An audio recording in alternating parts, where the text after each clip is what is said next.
This is ABS, Heartbeat of the East.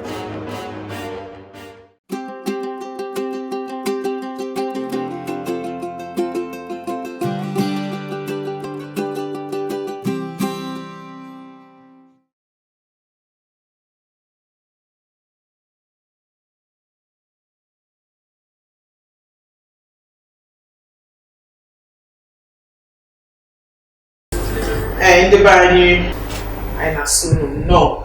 Na Malumebe Nkinso. Malumebe Nketata. Ya go maka. Ihe no n'ikuku now. Ọ bụ na asị na anyị abanye n'ọnwa Ọgọst. O nwere ife na-abịa n'oge ndị mmadụ. Ụmụ nwanyị. Ọgọst meeting. Ụfọdụ a na-akpọ ya Ọgọst convention, whatever. And I'm not August meeting Gateway. Nwunye gọvanọ anyị bụ Dr. Onye Soludo Okwugo several. Ọ bịagoro buru ụzọ nwee meeting with stakeholders when I go August meeting nke Harvard. O nwere certain things ọ mapụchara out. O nwere otu Dr. Michels wee nche aka the other time like last week. Program and I was that I said I maka August meeting.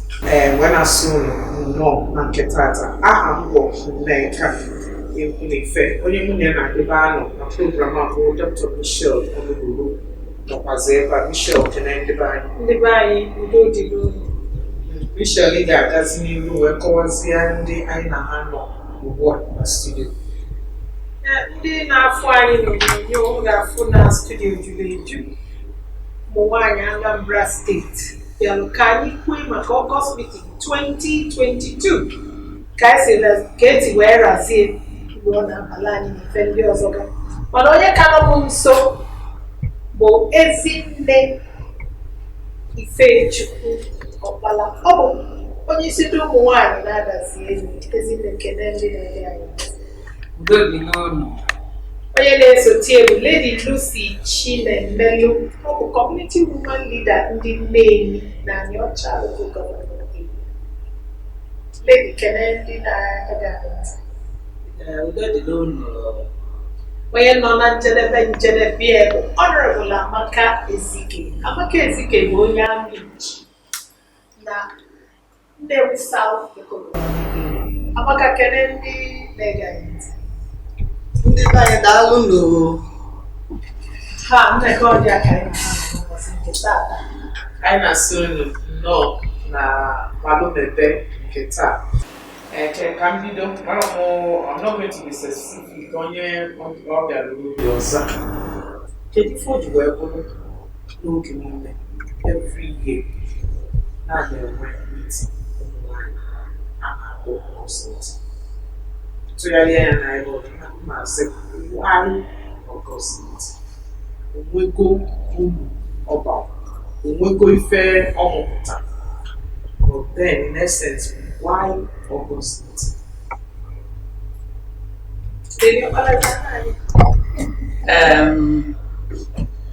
August meeting bụ meeting ụmụ nwaanyị na-enwe kwa afọ n'ọnwa Ọgọst ọbụla. So no nzukọ meeting ụmụ nwaanyị kwa arọ n'ọnwa Ọgọst. Kedu ife o ji wee bụzara n'Ọgọst? Why they tinyere ebe February maọbụ any other month? Why August? Ihe eji wee tinye ya n'Ọgọst bụ nọọ mgbe ụmụ nwaanyị kwekọrịtara wee nwee ohere iji wee guzobe ya bụ meeting iji wee nye aka na onye ọbụla nọ n'ebe dị iche iche ga-enwe ike ịnata n'obodo ya wee sonye na ya bụ meeting. Ka wee ghọta nke ụfọdụ ndị na-asị na meeting a ọgbakọ ụmụ nwaanyị na-asụkwa ya from time to time. Ajụjụ n'obodo na-asị why August. Anyị kọwata ka esi ịma na achọba ka August meeting si bido I think it was after the war. I know we don't talk. And just during the war, oh my Catholic Church, one Caritas, needy Caritas. I talk any other betting na kafa uzwe or na gaga, I say no wine. Kedu wine no abolo wine in Dioka. Ewe sizie ka ara bechazi. Ewe nyabo nhazi we wogalezia. Mama loko na ndị nne na-emebukwa nzukọ ụmụada inyom dị n'oge gara aga long before the war, Second World War, First World War, ndị be anyị na-eme nzukọ ụmụ nwanyị. So aka wee kwesị n'aka fela aka na-aga o wee dịzịa better organized. Ndị ụka wee bido ọ na-abalụ ndị ụka ulu obodo wee banye n'ime. Why August? Ị na-anya ifu na majority of ụmụ nwanyị bụ ndị nkụzi. And na August school na-emechi. Ndị na-azụ afịa nwere ike mechi nwa shop va ụmụ nwanyị mgbe a na-eme ife a ụmụ nwanyị ole nọkwara n'afịa ụmụ nwanyị ole dị busy. They were mainly housewives. Wọtagosi wee tinye n'August mgbe e na-eji enwe ezumike mgbe eji harvest nri na-adị mgbe ndị mmadụ ji ya nọzọ bụrụ mgbe eji akọ ugbo akọchago ugbo more or less. So mgbe ndị mmadụ ji enwe efe dịka ezi nne ọkpara si egwu onye kpata ọ dị nka o ji abụ na Ọgọst. Achọrọ m ịjụ wee sị kedu ndị na-abịa mitin? Kedu ndị na-abịa Ọgọst mitin? Kedu ndị nwere ike ịbịa ọ ke ndị kwesịrị ịbịa Ọgọst mitin? Mrs. Chinemere. Ndị kwesịrị ịjụ akpọkwa ego n'ife na akọwa nke ya bụ Ọgọst before the August. Because na-abịa ọtụtụ mmemme na-achịkọta ndị mmadụ n'ala Igbo na-abịakwa na ya bụ Ọgọst dịka Awamji. Ọ mgbe ọtụtụ mmemme obodo Igbo na-awaji andụ ya metin ụfọdụ na-etinyekwuzi alongside anọcha ntị na-awaji ji ahụ na Awamji mmemme obodo sokwa n'ihe data ha na-achịkọta na ya bụ Ọgọst. Then I just say kedu ndị bụ ndị ga-abịa Ọgọst meeting. Onye ọbụla bụ onye nwaanyị anụ n'obodo maọbụ n'ụka anụgo ya bụrụ ndị nwaanyị kwesịrị ịbịa ya bụ Ọgọst meeting, isonye ya bụ Ọgọst meeting.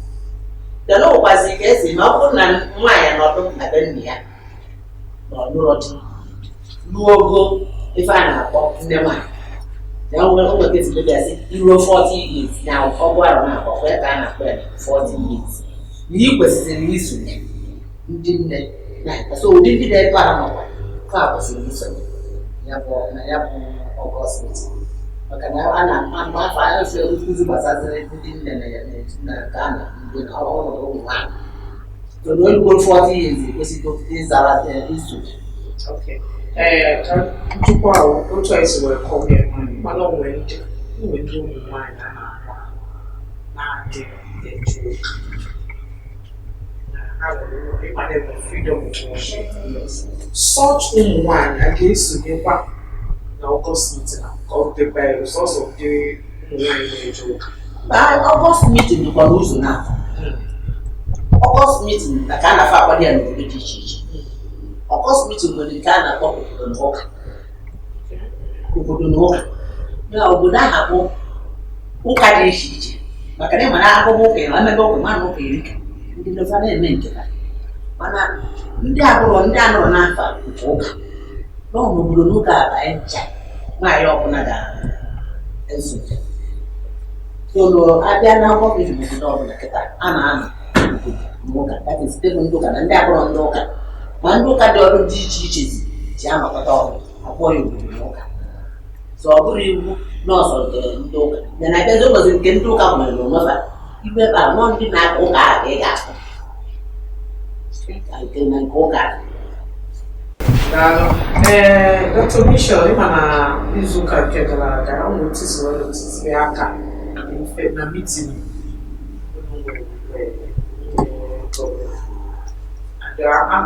anọkwa na-ese n'okwu ka eburukwa sọjis wee gaa Ọgọst meeting different meetings online na Augusta. Yeah, we need to aka na go for key points. Kai we by na August meeting on 2022. If I set it out to achieve.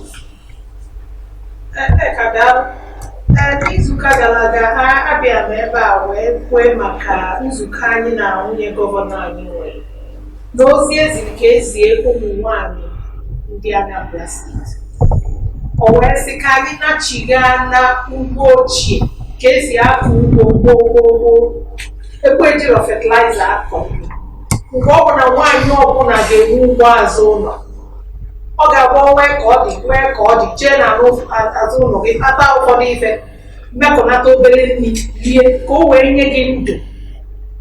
Ọ gwara anyị si onye ọbụla gba mbọ nwere ugbo azụ ụlọ, onye ọbụla gba mbọ na-eri nri ka chi si wee kie. Anyị ndị elewara ebe asọmpi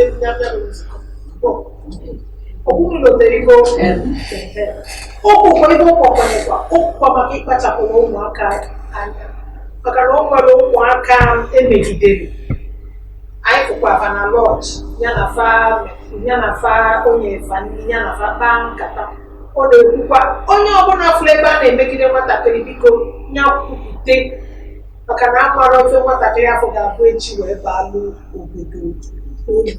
Ọ gwakwara anyị maka kokonọt akụ oyibo adịghị icheta ụmụ onye ndị jụrụ ajụjụ maka akụ oyibo o mere dị aga m aza ụmụ ajụjụ ahụ unu jụrụ n'izuụka gara aga ajụjụ anya kịta ajụta m ndị na-emepụta maka ọgwụ ya famasist o wee sị na onye na-aṅụ ọgwụ nwere ike ịta akụ oyibo kama ịṅụ ọgwụ n'ụtụtụ inye ebe 2-3-4 hours wee taa akụ oyibo ma ọ ṅụọ mmiri akụ oyibo na ọ nwere ife ọ ga-eme ọgwụ ahụ ma ọ bụrụkwa na ọ bụrụ ndị ọgwụkwụ ọgwụ a mebi ndị na-aṅụ ọgwụ mebi ọgwụ kansa ọ bụrụ na ọgwụ nkịtịfụ nwere ike nye 2-3 hours ọ bụrụgodo ọgwụ kansa ma ọ bụrụ na mkwede ka ị ga-aṅụ ya ebu anya ma ọ taa akụ oyibo na ọ ga-emelụ ọgwụ etu na ịṅụ ọgwụ nwụkwasị ya ozugbo mgbe a ka ọ ga-emebi ya bụ akụ oyibo mgbe a ka ọ ga-emebi ya bụ ọgwụ sọrị ewepụkwazi na akụ oyibo a nke a ga-ebute kịta a sị na a ga-eke ya na zones ekecha ya na zones eke ya na local gọọmenti ndị transition chairman kịta ga-esonye wee kekwe ya na wards ya bụ na onye ọbụla chọrọ akụ oyibo tọzie ntị n'ala maka na akụ oyibo anụnwa ga-ebute onye ọbụla. Anyị na-ekwekwazi ụlọ nkwa otu anyị si nwee ike mebi n'izuụka na-abụọ na-abịanụ aga m akpọta onye isi ndị akụ oyibo na Naịjirịa ka o wee bịa tụnye azụ ọ tụnyere m na fonu kalimati ya sọ so until we get there ka anyị kpakwa maka akụ oyibo. So otu esi wee gbọmọkwa ebe ụnyaahụ bụ yesterday or maybe day before nwunye gọvanọ anyị kwukwara na gọọmenti ga-enye sọpọt pụrụ iche nye nwaanyị ọbụla na fama nwaanyị bụ fama na-akọ nri the natural way na organic farming ọ ga-enye aka so wepụkwala ya ọ nọkwa na the same gathering wee na-agwa ka ha bụrụ the support base or emphasize support base to their husbands and this training and imekọta ụmụaka o na-ekwalụ emphasis ọwebụ na ha abata na ajụjụ next question ya ụmụ nwanyị ịmana ime anya ọgbọgbanụ na-ada agwa mana ogo ebe melapsis ya turn out of ụmụaka anyị ụfọdụ mbọsị mụ na Michelle tweet ga-enye n'ebe a calls niile kpata 95% of them personal one,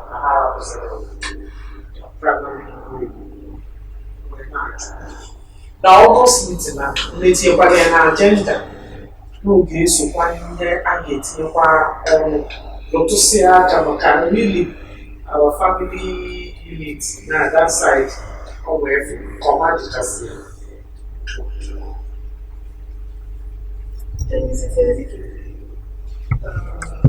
Daalụ. gbasara ụmụ anyị onye nwekwara identity nwaanyị bụkwara ume and na meeting ahụ a na-ekwusie ya ike that our children a ga-emeba anyị mara nweta society si na-ebilite isi ị na-anya afụ na nwere a lot of insecurities and ọ bụrụ na anyị bụ ndị nne anyị the first love of a child ọ bụ na nne wepụtara aka kpọkọtakwa ụmụ anyị ka ha ghara isi n'aka anyị wee kwụsịsị anyị na-ahụ ihe na-eme soshal midia ọ na-ekwu na-ekwute na-akpọ ndị nne nebara ụmụ gị anya inefuzina ha anya a na-akwapụ jụọ ha ebe ha na-eje ha nwee njụọ ha ndị bụ enyi ha ma n'ihe nwa gị na-eme at any given time ị ghara ịnọkọta chọba ya achọba ụbọchị ebe o si wee dobe isi a na-ekwu na-ekwusi ike na tisati nebara ụmụ anyị anya ihe a na-apụta bụ our youths that are being in fact ime nekata na-eme na social media ọ na-abụ nakata ịtọ ọkụ adịghị ezi etu ejikwa ọ anụọbụ ndị nne ka ọ dịkwalụ ndị nna mana nne unu ihe dogodo ụzọ dọrọ nwatakịrị nna achọrọ m ka ije ebe dị etu a iso n'otu dị etu a ime ihe dị etu a maka na own safety and ọdịmma dị society na maka akwụkwọ iji na-anata eme ndị mmadụ ga-esi Enugu si Ọnịcha si Abakaliki si ebe ma wee nata Nneka a ga-ahapụkwa ụmụaka n'ụlọ ezinne ọkpara ka ebe iche a ga-eme ụmụaka ka a ga-edufa wee nata Ọgọst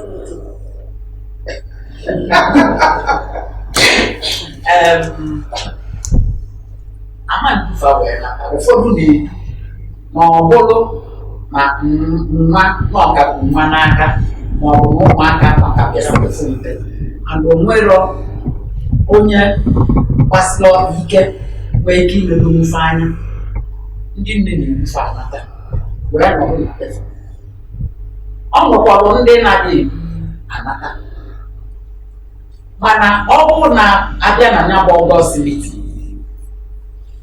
ihe a kpara na ya bụ Ọgọst meeting ma ọ bụ ihe a kụziri ka anyị ga-esi wee na-eneta ụmụaka ya anya nebanyelụfa anya maka na ihe a na-afụzi kịta ka nkụ eziokwu a na-asị na ndị nne mụnwa na-asọpọtụ ya ọ ndị nne maka na ụmụaka na-anọ ndị nne nso mgbe niile a sị na nwa ewu na-ata agwa nwa anyị na-eme ya aka n'ọnụ ndị nna na-apụ na-eje na-achụta ife a na-eri ọ ndị nne ka ha na ụmụaka na-anọ most of the time so ọnya ka anyị ji na-asị na ndị nne ga-enebanyere ụmụ fa anya n'ife fa na-eme mana ife nwa gị na-eme mana ndị fani a na-akwụ ụkpa eziokwu na fon pụtazi kịta a na-enyegasị fon ụmụazị na-eji ya mana ị kwesịrị ịma ndị fa na nwa gị na-emekọrịta ma ọ na-ekwukọrịta na ya bụ fon ị ga-adị total access of that your child's phone mana ihe ọ na-apị ihe ndị ọzọ nke ọzọkwa bụ ichie iru n'ebe Chineke nọ mee ka ọ mali Chukwu ka ọ tụọ egwu Chukwu nwee ihe a na-akpọ family altar na be gị ụfọdụ amaghị ife a na-akpọ family altar bụ ikpeke ekpere ọnụ n'ime ebe ahụ ka a ga-anọ wee gwa ụmụaka okwu Chukwu gwa ha gbasara Chineke gwa ha okwu ga-enyere ha aka na ndụ ha. Ndewo. Thank you very much. Ka ịkpa ịkpọ n'oge gabasị anyị kwapụ na-abịa. Lady Chineke, kedu ife unu ga-akpa n'Ọgọst meeting? Unu aga emere? Ụfọdụ emechara ụkọ. Ụfọdụ ka ga-eme. Ụfọdụ na-eme. Kedu ife unu ga-akpa maka ama m na ụfọdụ na-eme ya abalị ịtọ Na ụfọdụ na-eme abalị nọ. Ụfọdụ na-eme one week. Ụfọdụ ofu izu ụka ọ dịghị ka a na-akpata ebe a. Kedu ihe ndị nne gị ga-akpa biko? Nke mbụ bụ na anyị bụ ndị nne maka na nkọwa na ọgọst meeting na-asa. So abịa ife na ihe gbasara nke ndị ụka nyina mana after diocese na anyị nọ ife a ga-ekwu maka anyị ka a ga-ekwu ebe ndị ọzọ n'ọkwa diocese. And those center kwara na ndị nne dịka akwụkwọ enyi maka nwere first wee na-ekwu ndị nna nne gasịrị mkpụrụ obi ezinụlọ tụge so n'ọkwa nne ịchịkọta na ndụ ezinụlọ ga n'ebe ụmụaka nọ ezinụlọ anyị ebe ebebazie na nke obodo n'ụka ahụ nke m nọtụkwara ya nọ ofu ka anyị na-eje nobody get like from government, some of us here, if I got ndị nne maka ụmụ ụfọdụ a na-eme ụgbọ ebusa arrested or ife anyị ga-eme ma anyị lọta ugbo nsogbu a ga-akụziri ya ndị nne o so ihe anyị ga enyekwara anyị rejista Ada na-ebe bịa kedu onye mere ibe ebe ahụ oyibo abịa gwalere ọkọkụtiri nke ara Anambra steeti abụrụ sọsọ na-ebutere ya edepụta ya edepụta anyị were ya na klans nke nwa na-ebe adịka nwa na-ebe fotokọpị n'eke oge ọrụ anyị mezi ebe a maka maka ma ndị nne ga-ahazi ndị na-abụ na-ekwado maka na-ahazikwa obodo na onwe ya maka na ndị nne mara ọrụfa nwa ọrụfa obodo adị mma ụmụaka adị mma n'ụkwụkwaziri ife ndị ọzọ anyị nwere anyị ga-akụzikwara ndị nne dịka nri e ga-eji na-azụ ụmụaka na efejuru ụmụaka anyị na-emegide emegide ana achọpụtara na mgbe ụfọdụ ọ bụrụ na nri a na-eri so ka ndị nne berunata aka ihe gbasara ndị ọkagburu ugbu a ngwongwoto na ngwungwutazi sitere ụmụaka akịdị fịọfịọ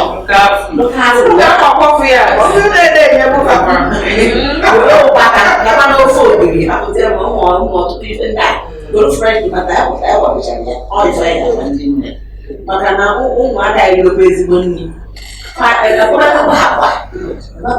so nke a bụ nke ife anyị mana ebe a dabara ebe ụka ndị ọzọ mụta ya fanụ ya ka anyị bụ ndị nne belata aka n'oge fast food ndị oyibo kpọrọ fast food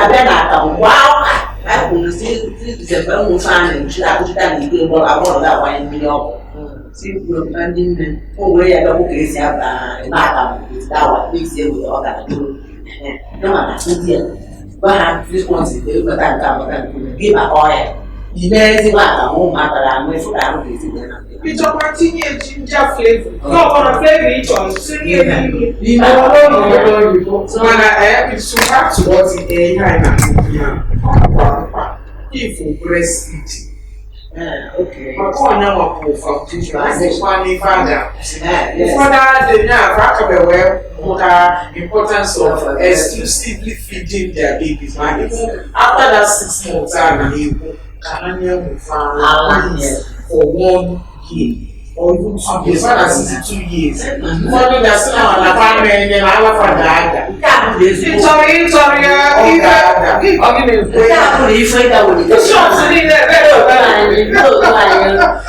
ndị otu anyị a na-eji agha azụ nwa emezi adakwa ndị agba ọfụ hapụsị ọ na-ama nne na anyị na biko ọ ebibukwa ife dị ka anyị nyebekwa ụmụaka anyị ala afọ ọnwa ịtọ nke a na-asị 6 months ozuro so si ka anyị nakwa na agwụ exclusive bụ 6 months ya biko wee WHO breast feed for at least 2 years. So ọtụtụ ife omume anyị na-afụ n'ebe ụmụaka anyị bụ anyị na-echekwa na ndụ etu esi ezu anyị ochie ya were ara zụta ụmụaka nyebe ụmụaka natural food ife ndị oyibo na-akpọ natural food ma mmiri gasị ji wee eke ya kaba nwere nwa eke o so na ihe anyị kwadoro na anyị American Palela, really fine for the kind of year to be like, oh, I can't go back at another. Because yeah, actually, you can open skill acquisitions in others. My choice, oh, free face in August meeting. I couldn't go there, other than swap or other than Gary. They men on our balloon wine. Oh, free face in August meeting. Ezo anyị nwere ya na-adazi anọ bụ ụmụ nwaanyị guzoro ya na-adazi elu anyị nwere ebe a na-asụ akpụ asụsị akpụ abịa dịpụta mmanụ anyị nwekwara ebe a na-akwọ garị na-eghe eghe nwekwa njin ebe a na-akwọ ihe mmiri ihe agba atụmatụ ụmụ nwaanyị tụpụtara n'oge Ọgọst meeting na nke na-enyere ha aka ụmụ especially ndị nọ n'ụlọ aghara ịdị na-agbagbusi onwe fi ije n'obodo ndị ọzọ wee na-eme ihe ndị a andụ na-enyekwaziri ndị si esi na ndị aka aghara ịdị na-agbakeri na-agbakasị onwe fa kedu ihe anyị ga-eme bifo anyị wee nwee ike kwado ndị wee jụọ Ọgọst meeting so igwe eji asụ akpụ bụ ụmụ nwaanyị na-afụ maka ya andụ ọ na-enyere anyị aka nne ihe ọbụla anyị si na ya wee wepụta ma ọ bụ dịka onye dị ịsụ akpụ ọ bụrụ 100 naira ka anyị na-ana wee penta anyị na-ejikwa ya wee nyegasịkwalụ ego ndị anyị nwetara nyegasịkwalụ ndị na-nwere ọda aka n'obodo anyị. Ịma na onwe ife anyị na-ekwu na achọkwa ka anyị zụta maka time ha agbada warranty effects benefits all those time anyị nwere ike etiti anyị akọzi anyị a day aside from ụmụ kelekele ife a maka ebe a ka a na-anọkwa nkụzi ife ọfụ ka ha na ha raise points and areas afọ Igbo kwa ha ga-approach nwere other things Amakwa m na ndị nne na ụfọdụ na-alụkwa afịa obodo fa ụfọdụ ndị nne lụkwa họl n'obodo fa amakwa m na ụfọdụ ndị nne na-ekpekwa ikpe dị aṅaa nwunye di na nwunye di ma nwunye nwa na ụmụ kịlịkịlị ya a na-ekpekwa ya ndị nne na-ekpekwa ụdị ikpe dị etu a ndị nne na-enyerụkwa aka ụmụkwa ndị nwere scholarship fund maka ụmụaka ọnwere ka ọrafa ndị esi n'akpa ndị nne na-enyere ndị dị otu aka ndị nne nwekwa microfinance bank ghọtago enye ya ego nne ka ụmụ mkpọrọ nwee no interest zero interest enye gị 10,000 emechi wetakwa ma 10,000 ịghọta enye onye a na-arụ a iwere zụọ afịa ịzụcha afịa iwetakwa afịa ego fa ka ọ dị zero interest ọ bụ n'obodo niile na-eme kwa na-eme ya na nne a na-eme ebe niile ọ bụrụ alụ atụpụtara n'Ọgọst meeting over the years ọ na-abalị ụmụ nwaanyị na nchịkọtazi maka ikene ndị anyị fanfanụ na studio ghara izu unu ife fọzi elu bụ ka anyị jezie ozi ha excellencies gbakwazịa mbọ fụ na emeli eme ndị young mamas anyị na-ayọkwa unu nwayọ nwayọ onye agwara nyakwe ọgbụgba ka ọ na-ewere sanction wee sobe na onye ma sanction anya efekpọ ọ dara iwu ọkwụkwọ iwu omee igboro igbo arụ adị ya ka ndị ọzọ anyị na-ekele unu wee na-asị ike ndị ụmụ nwaanyị ndị Anambra steeti na-eme Ọgọst meeting ka ọ gaziere unu ncha niile n'aha Jizọs. Amen. Wee na-asịkwa na izu ọzọ about the same time Malumebe ga-abịakwa amekele unu na-asị unu daalụ maka ịbịara nyere anyị ndị nne udo dịrị unu etu ọ na-esi wee bụrụ ambasadọ wee jee dị na Chineke ga-edu unu jee edukwara unu wee bakwa wee na-ekelekwa nwunye gọvanọ anyị Dr. Onyinye Soludo maka otu isi wee kọọ ọrụ ndị nne ịmagofu usoro nwanyị ji wee daa Ọgọst wee na-asị na ọ ga-adịchasịrị onye ọbụla na mma n'aha Jizọs. Ana m Nneka Ifuife, ka ọ dị n'ụzọ.